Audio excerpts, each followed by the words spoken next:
सभी साथियों को मेरा नमस्कार। साथियों, हम जीवन के कुछ अनसुलझे रहस्य के विषय पर बात कर रहे हैं। इसी चर्चा को आगे बढ़ाते हुए, जिसे विश्वास करना है उसे आंख बंद कर लेनी होती है। आंख अगर बिल्कुल ही फूट जाए तो विश्वास पूरा हो जाता है। तब कोई संदेह पैदा नहीं होता, कोई विचार पैदा नहीं होता, कोई जिज्ञासा पैदा नहीं होती। तब जो भी कहा जाता है वह मान लिया जाता है और ऐसे व्यक्ति को हम धार्मिक कहते रहे हैं। ऐसा व्यक्ति जरा भी धार्मिक नहीं है और ऐसे धार्मिक व्यक्तियों की वजह से जमीन पर धर्म का अवतरण नहीं हो सका। ऐसे धार्मिक व्यक्तियों की वजह से दुनिया में अधर्म है। ऐसे धार्मिक व्यक्तियों की वजह से हिंदू तो पैदा हो सका, मुसलमान तो पैदा हो सका, ईसाई और जैन तो पैदा हो सके, लेकिन धर्म पैदा नहीं हो सका। धर्म हजार हो सकते हैं, धर्म अनेक हो सकते हैं, धर्म बहुत हो सकते हैं। अगर धर्म सत्य है तो एक ही हो सकता है। हिंदुओं की केमिस्ट्री अलग नहीं होती। हिंदुओं की फिजिक्स मुसलमानों की फिजिक्स से अलग नहीं हो सकती। ईसाइयों का गणित जैनियों के गणित से अलग नहीं हो सकता। पदार्थ के नियम एक हैं, यूनिवर्सल हैं, तो आत्मा के नियम अनेक कैसे हो सकते हैं? अगर जड़ पदार्थ के नियम भी सार्वलौकिक हैं तो परमात्मा के नियम भिन्न भिन्न और अलग अलग कैसे हो सकते हैं? लेकिन जमीन पर कोई 300 धर्म हैं और एक दूसरे के शत्रु हैं। इन 300 धर्मों के खड़े होने का आधार क्या है? ये किस बुनियाद पर खड़े हुए? अगर सोच विचारशील मनुष्य होता तो दुनिया में धीरे धीरे एक धर्म रह जाता, उसका कोई नाम नहीं होता, उसका हिंदू मुसलमान नाम नहीं हो सकता था। क्योंकि नामों की जरूरत तभी तक है जब तक बहुत धर्म हो। अगर एक ही नियम शेष रह जाए तो नामों की कोई जरूरत नहीं। और सच्चाई यह है कि न तो परमात्मा का कोई नाम है और न धर्म का कोई नाम है। लेकिन नामों वाले धर्मों के कारण उस बेनाम धर्म को खोजना संभव नहीं हो सका। और नामों वाले धर्मों के खड़े होने का आधार क्या है? आधार है विश्वास।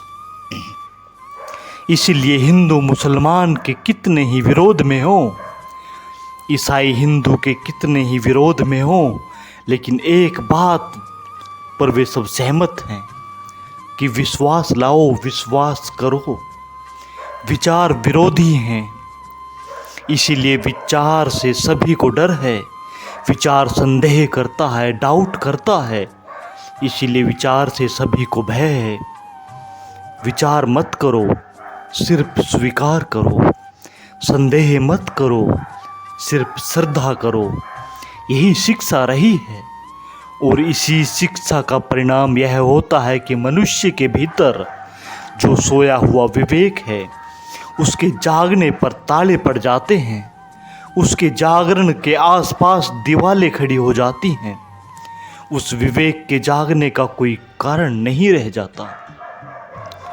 अगर कोई आदमी किसी दूसरे के कंधे पर हाथ रखकर आंख बंद करके चलने का अभ्यास करे तो वर्ष 2 वर्ष तक अपनी आंख बंद रखे तो फिर उसकी आंखें कम काम करना बंद कर देंगी।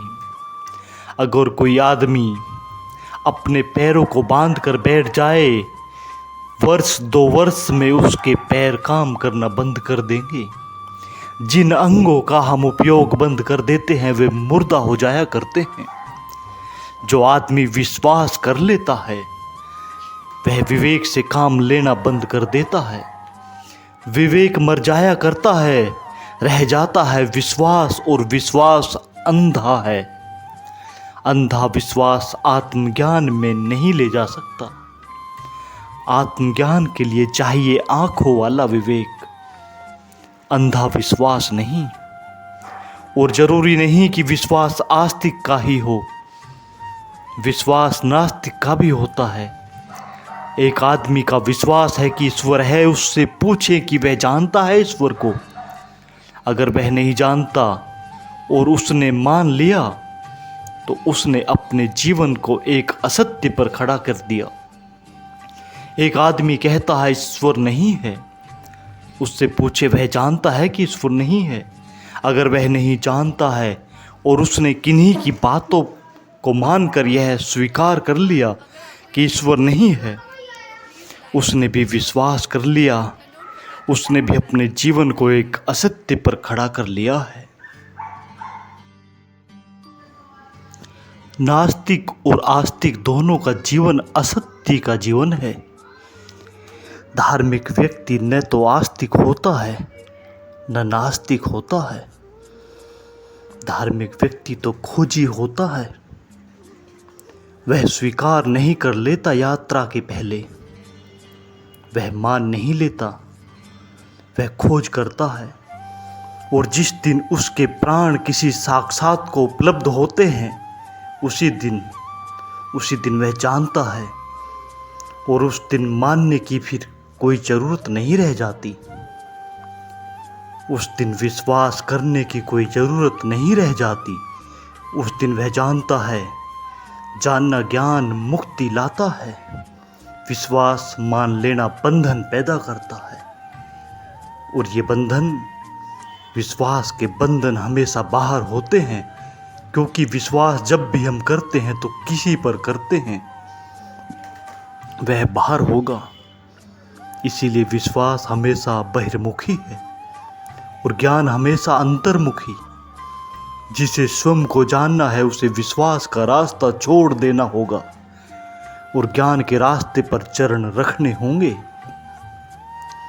ज्ञान के रास्ते पर चलने का पहला सूत्र होगा विश्वास के रास्ते से मन को हटा लेना।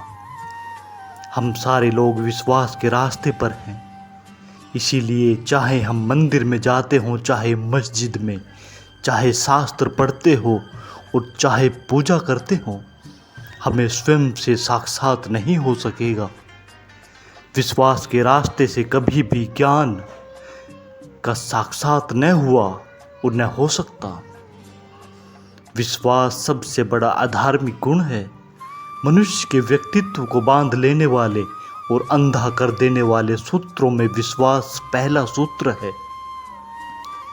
इसके पहले कि मैं दूसरे सूत्र की बात करूं, मैं एक बार पुनः आपको यह स्पष्ट कर दूं, नास्तिक भी विश्वासी होता है और आस्तिक भी।